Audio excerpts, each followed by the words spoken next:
l'Union européenne est loin des partenaires qui accompagnent les actions du développement au Togo. Sur le plan local, plus particulièrement, l'Union européenne appuie le processus de la décentralisation en cours au Togo. Dans ce numéro spécial de l'émission Écologie et Conscience, nous recevons Son Excellence M. Joachim Tasso Villalonga, ambassadeur de l'Union européenne au Togo. Il est notre invité. Quels sont les programmes de l'Union européenne en appui à la décentralisation au Togo? Quelle place pour les enjeux environnementaux? Les réponses dans ce numéro. Bienvenue à tous et à toutes.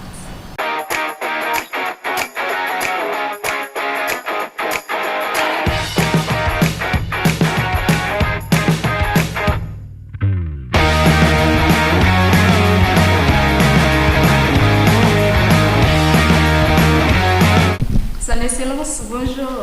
Bonjour. Merci d'avoir accepté notre invitation et de nous accueillir ici à la délégation de l'Union européenne. C'est moi qui vous remercie d'ailleurs et qui aussi pour l'intérêt que vous portez à l'action de l'Union européenne ici au Togo. Alors, l'Union européenne, comme nous le savons tous, est loin des partenaires qui accompagnent le processus de la décentralisation en cours au Togo. Et parlez-nous des différents programmes que vous avez, des actions menées par l'Union européenne pour faire du processus de la décentralisation une belle réussite au Togo. Merci beaucoup de votre question.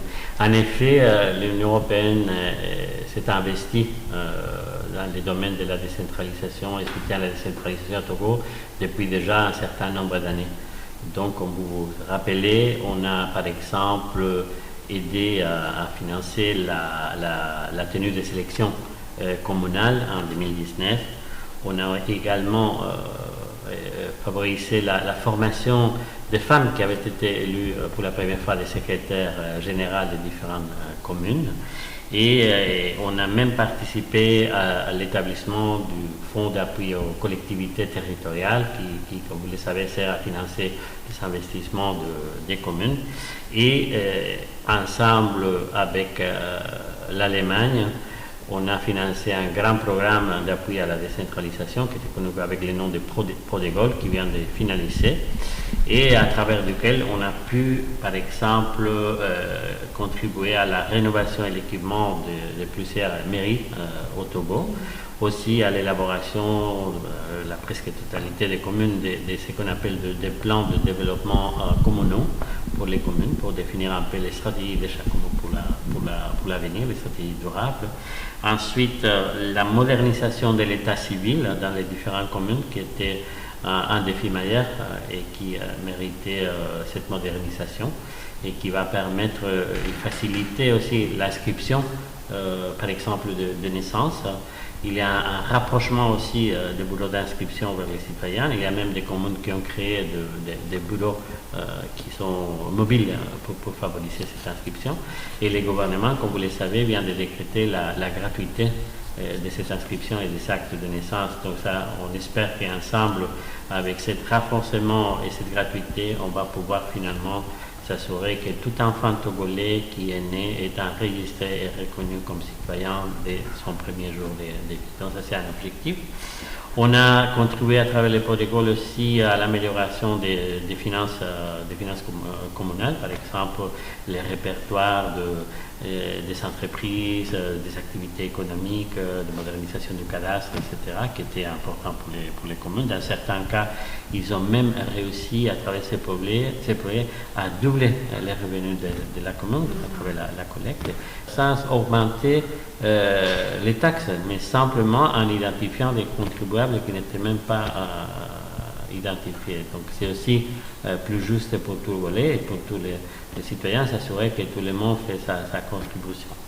Et un autre élément important de ce programme était l'établissement des bureaux de citoyens pour favoriser la participation des citoyens dans la gestion des affaires communaux qui les touchent plus directement. Au-delà de ces actions concrètes, nous soutenons aujourd'hui aussi, par exemple, les communes du Grand Lomé et dans la gestion des déchets et dans l'approvisionnement d'eau potable, y compris en ce qui concerne les déchets, les centres d'enfouissement technique que nous cofinançons avec la France. Et aussi, par exemple, dans la préfecture de Ajo, on soutient aussi les 4 communes de Ajo pour l'amélioration de la gouvernance urbaine et l'ouverture sociale. Et j'étais hier d'ailleurs avec la ministre des Affaires sociales à Ajo pour le lancement d'un projet d'alphabétisation des femmes dans ces 4 communes, précisément dans le cadre de ces projets.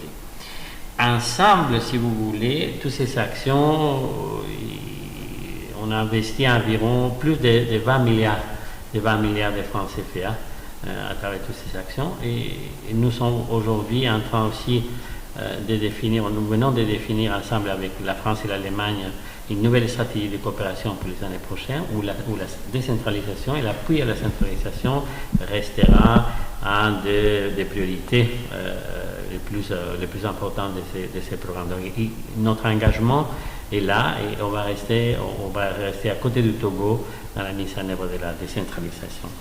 Nous négocions avec le gouvernement actuellement un programme d'appui budgétaire. Et dans ces programmes d'appui budgétaire, nous sommes en train de voir la possibilité d'inclure certains indicateurs clés qui vont avoir aussi un impact positif sur la décentralisation. Donc c'est un moyen indirect de favoriser aussi ce processus de décentralisation. Donc comme vous le voyez, c'est un soutien assez large.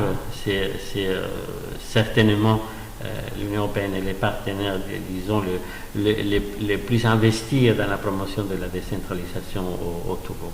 Vous avez bien parlé, on sent que c'est une question très primordiale pour vous. Quel regard alors portez-vous concrètement sur l'ensemble du processus de la décentralisation?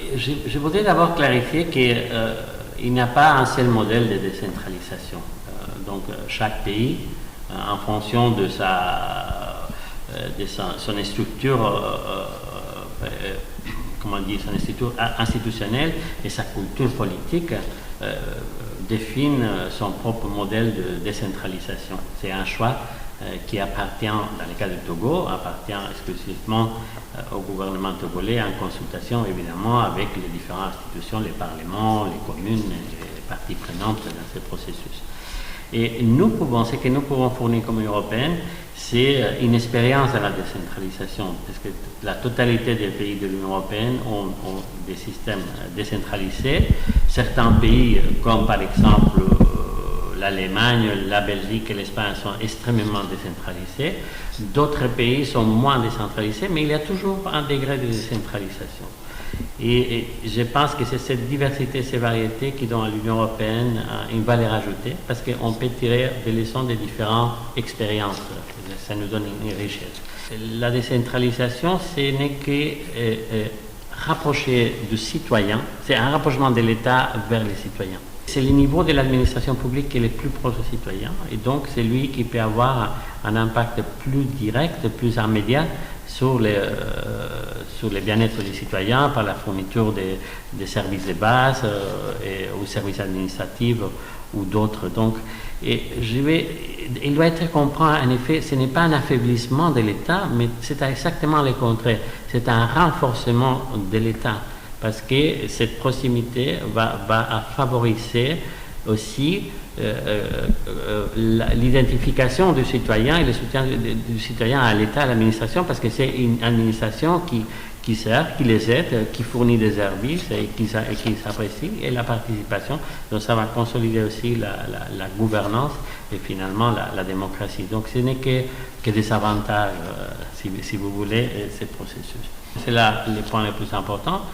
Et indépendamment du modèle plus décentralisé, moins décentralisé, il y a toujours un transfert.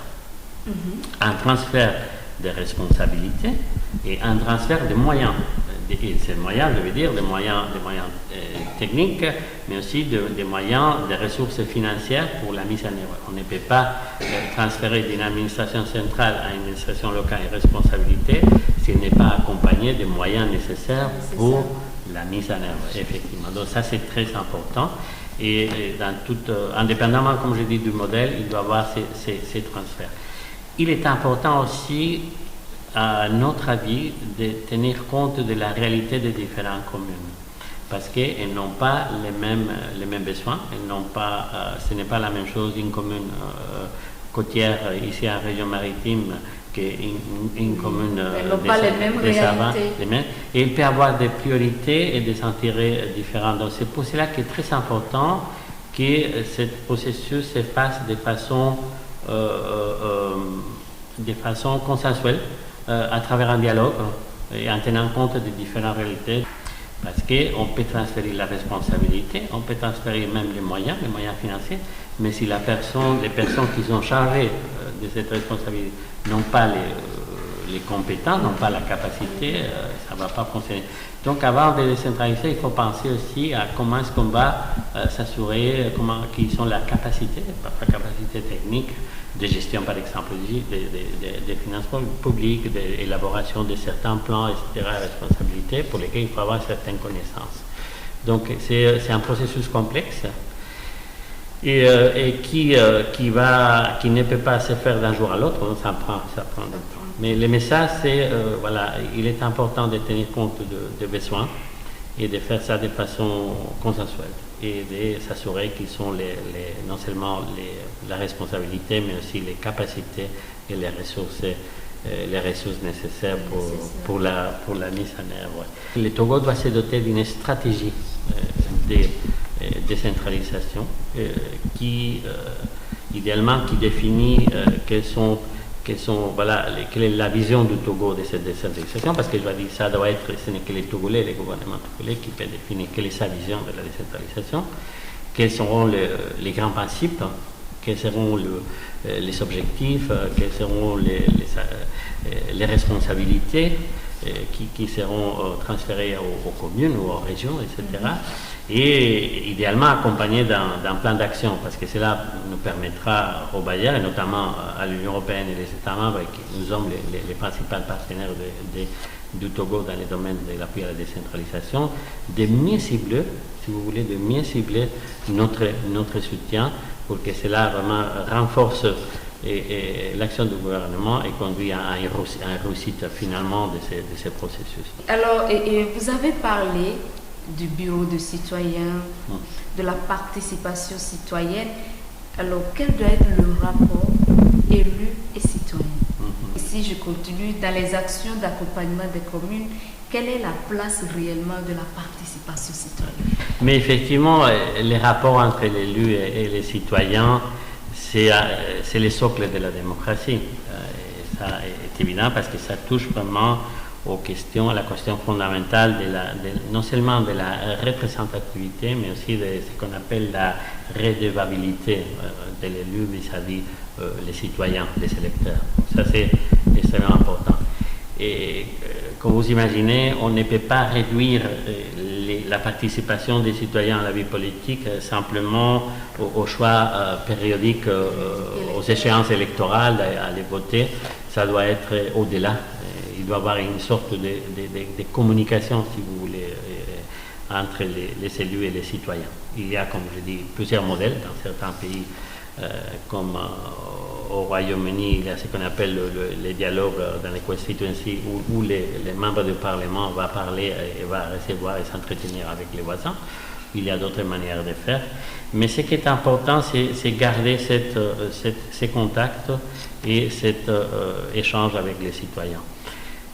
Et ça, c'est précisément une des raisons qui nous ont mené à soutenir la création des bureaux des citoyens dans les communes togolaises, pour précisément favoriser la possibilité, non seulement pour les citoyens de se renseigner, mais les citoyens de donner son opinion, de se manifester, de dire voilà, et ça c'est notre souci ou notre demande, ou on voudrait que la commune considère ces problématiques, etc. Si vous voulez, c'est un canal de communication qui doit être dans les deux sens, entre les élus et les citoyens, et qui favorise finalement cette participation et cette redevabilité.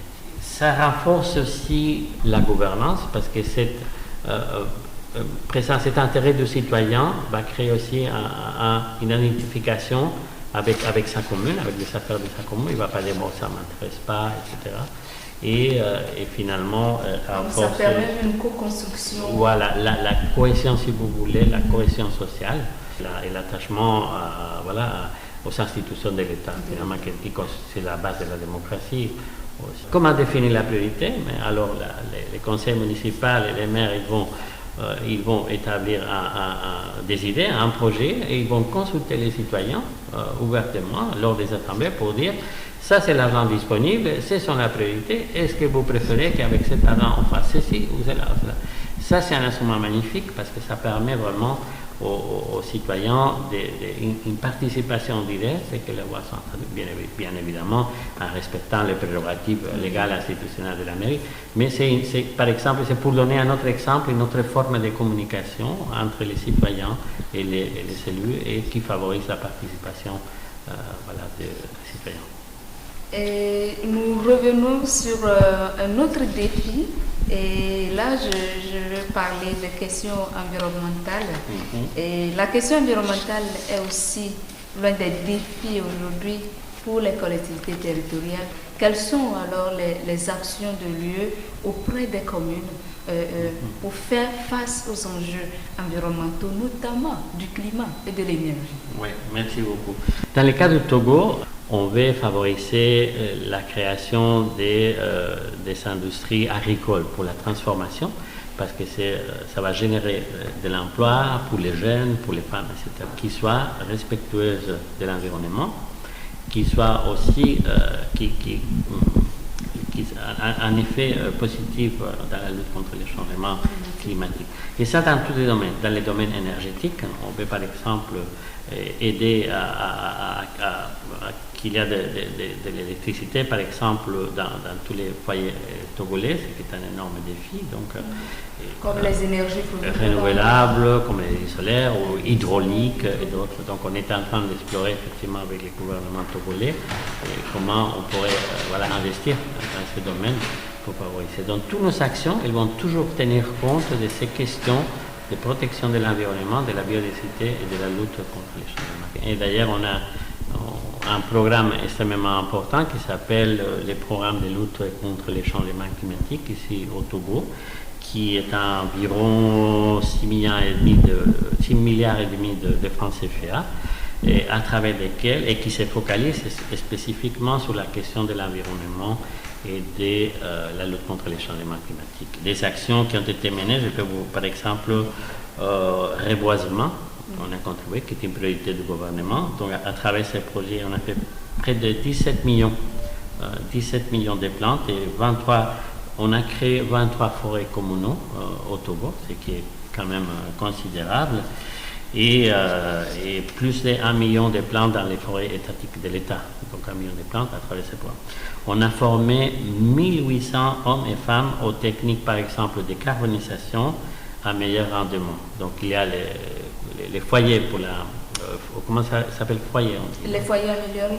Les foyers améliorés, voilà, qu'on a fait en travaillant. J'ai visité des projets et ce sont des projets qui ont un énorme succès parce que finalement ce sont des techniques qui connaissent déjà la transformation des bois en charbon, mais qui permet avec moins de bois d'obtenir plus de charbon et d'une meilleure qualité. Simplement en faisant une petite adaptation.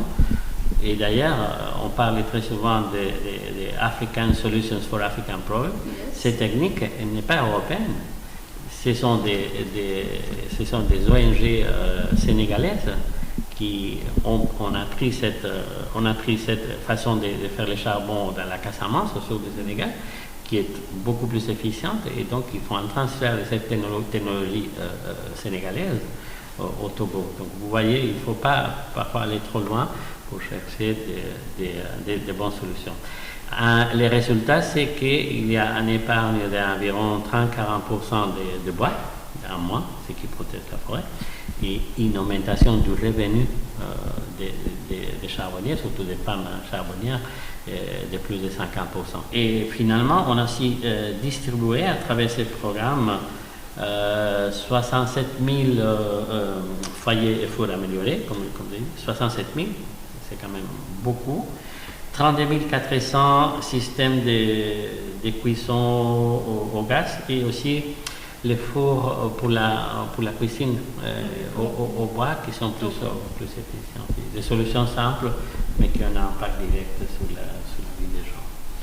On a également travaillé sur la question des revenus alternatifs, parce qu'on ne peut pas aller aux gens qui vivent du bois de la forêt ou d'autres choses et dire voilà, vous devez arrêter cette activité. Il faut les donner des alternatives. Donc ça on fait aussi, on est très conscient. Par exemple, et on a été capable de fournir 300 ruches, on dit des ruches, pour l'apiculture favorisée. D'ailleurs, j'ai eu le plaisir l'année passée où j'ai annoncé l'acceptation du miel togolais dans les marchés européens, donc ce qui favorise. On a fait aussi des projets de développement de maraîchage, d'élevage des petits ruminants, distribution de râpes et manioc, etc., de travail avec les paysans. Donc ça doit être accompagné, il faut toujours offrir des alternatives aux gens, parce qu'ils ont un besoin, qu'ils ont besoin d'avoir des revenus, et on ne peut pas interdire une activité qui est source de revenus, ça leur donner une alternative. Pourquoi? Parce que ce n'est pas juste, et deuxièmement, ce n'est pas durable. Donc c'est ça qu'il faut comprendre. La bonne nouvelle, c'est que si on avait ces grands programmes PALC, comme j'ai dit, de presque 7 milliards de francs CFA, c'est que pour les prochaines années, on va tripler notre investissement dans ce domaine de la protection de l'environnement, de la biodiversité, de la lutte contre les changements climatiques. Et on s'est mis d'accord avec les gouvernements pour allouer presque 20 milliards de francs CFA à ces domaines dans les années qui viennent, et qui va avoir une extension de notre activité dans une vingtaine de préfectures du pays. Donc ça, c'est une très bonne nouvelle. Et ça démontre aussi l'engagement de l'Union européenne en termes réels et bien concrets. Merci. Vous avez parlé de l'engagement de l'Union européenne. On voit que les questions environnementales, l'Union européenne les mettent au cœur de ses actions. Oui. Et là, ça m'amène à vous parler, à vous poser la question. J'aimerais bien que vous me parliez de Green Deal de l'Union européenne, surtout ce gros programme que vous avez dans le cadre de lutte contre les changements. Et si j'ai bien compris, Éco-Conscience Télévision se spécialise aussi sur les questions vertes, disons, écologiques. Tout à fait. Et effectivement, c'était lors de ce qu'on appelle la COP 25, qui a eu lieu à Madrid en juillet 2019, que l'Union européenne a lancé cet ambitieux plan qui s'appelle le Pacte vert européen ou Green Deal. C'est un plan extrêmement ambitieux, mais avec une allocation financière formidable de 1 milliard d'euros, et qui envisage de faire de l'Europe le premier continent neutre, si vous voulez, sur le plan climatique, avec des émissions nettes de gaz à effet de serre nulles d'ici à 2050. Donc c'est un défi majeur. C'est aussi une feuille de route. C'est une feuille de route pour l'action de l'Union européenne, tant à l'intérieur de l'Union européenne qu'à l'extérieur de l'Union européenne, et qui doit donc aussi se projeter sur notre action extérieure. Et cela explique que la lutte contre les changements climatiques qu'on vient de mentionner soit parmi les priorités les plus importantes de la coopération de l'Union européenne et de l'ensemble de son action extérieure. Et il faudrait relever des défis en matière d'environnement, de climat, de diversité, de développement durable, mais tout en garantissant l'équité sociale. Et c'est ça qui est les grands défis. Voilà. On avait par exemple mentionné l'exemple des familles qui aujourd'hui obtiennent les revenus de l'exploitation des forêts, et comment pour que ce soit durable et que ce soit juste socialement, il faut offrir des alternatives de création de revenus. C'est un pacte aussi qui est une sorte de stratégie intégrée, parce que ça va toucher tous les domaines. Donc ça va s'appliquer, s'articuler sur l'énergie, l'énergie propre, l'énergie abordable, sur l'industrie aussi, mobilisation de ce qu'on appelle par exemple une économie propre et de l'économie l'économie circulaire, le recyclage, la protection, la préservation, la protection des écosystèmes. Sur l'alimentation, parce que finalement l'alimentation, comme vous le savez, est une grande source aussi d'émissions de gaz à effet de serre, donc il va falloir s'adapter.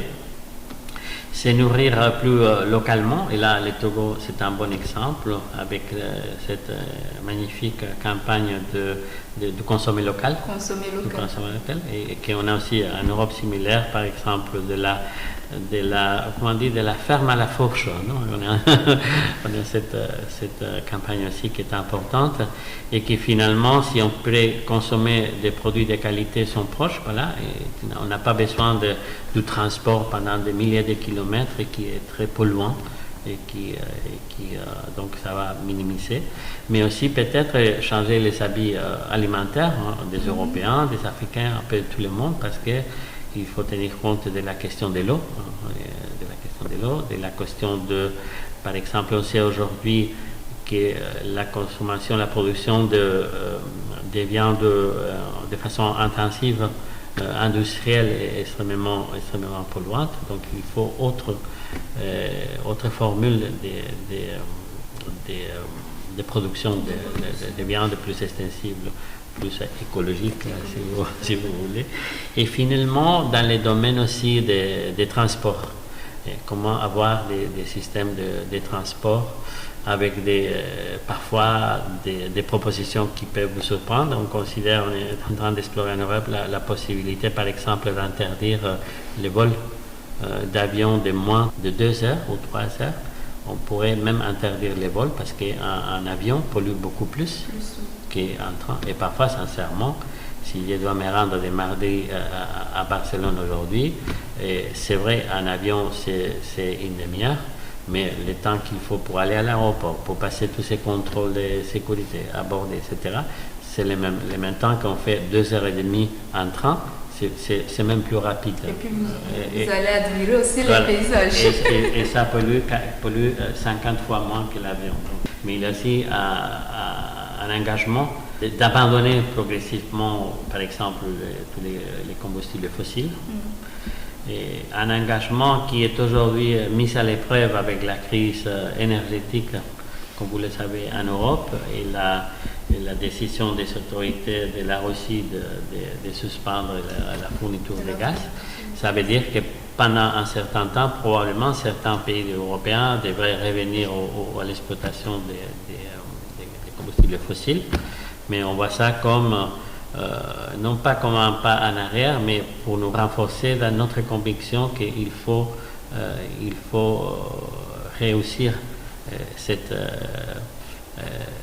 mise qu'on fait dans les énergies renouvelables pour que ce soit durable et précisément ne plus se retrouver dans cette situation de dépendance du gaz ou cet autre. Il y a beaucoup qui sont pessimistes par rapport à l'impact que la guerre en Ukraine peut avoir sur la réalisation, la mise en œuvre du pacte vert, c'est-à-dire le Green Deal de l'Union européenne.